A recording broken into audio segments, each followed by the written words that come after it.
যে বিভিন্ন প্লেট দেখতে পাচ্ছেন।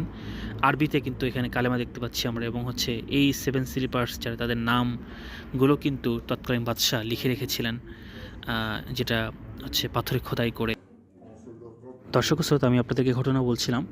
তো এই 7 জন যুবক বাদশাহ যখন জানতে পারেন, তখন তাদেরকে ধরে আনার নির্দেশ দান করে।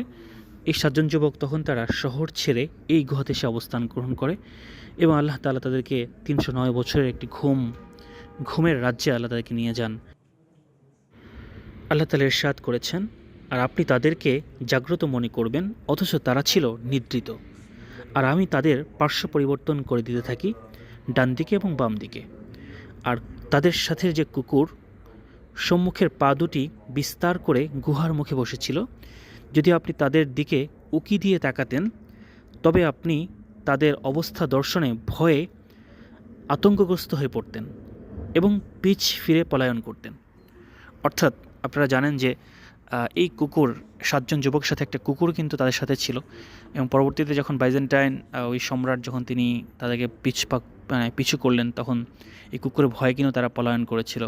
পরবর্তীতে তারা এই গুহাটাকে সিলগালা করে দিয়েছিল এবং পাথর দিয়ে পুরো আটকে দিয়েছিল। তো যাই হোক, এই ঘটনা চলতে চলতে 309 বছর কেটে গেল। তখন তাদের ঘুম যখন ভাঙলো, তখন তারা অত্যন্ত ক্ষুধার্ত হয়ে পড়লো।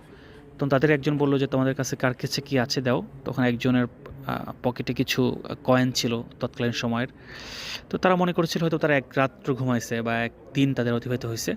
তখন তারা ওই একটা কয়েন নিয়ে একজনকে বাজারে পাঠালেন, তুমি যাও বাজারে গিয়ে দেখো যে কোনো খাবার আছে কিনা। সে যখন বাহিরে যখন আসলো, তখন দেখতে পেল সব কিছু পরিবর্তনশীল। কী করে সম্ভব, এক রাতে এত কিছু পরিবর্তন কী করে হলো। তিনি যখন কয়েনটা একটা দোকানে দিলেন, তখন দোকানদার বলল যে, এই কয়েন তুমি কোথায় পেলে, এই গুপ্তধন, এটা তো অনেক আগের। তিনি বললেন যে, এটা কী করে সম্ভব, আমি তো গতকালই এটা আমি সংগ্রহ করেছি। তো এটা নিয়ে অনেক হট্টগোল দেখা দিল। তখন তৎকালীন সময়ের যিনি একত্ববাদী বিশ্বাসী শাসক ছিলেন, বাদশাহ ছিলেন, তার এক সৈন্য ব্যাপারটা লক্ষ্য করলেন এবং তিনি ধরে ফেললেন ওনাকে ধরে বাদশার কাছে নিয়ে গেলেন।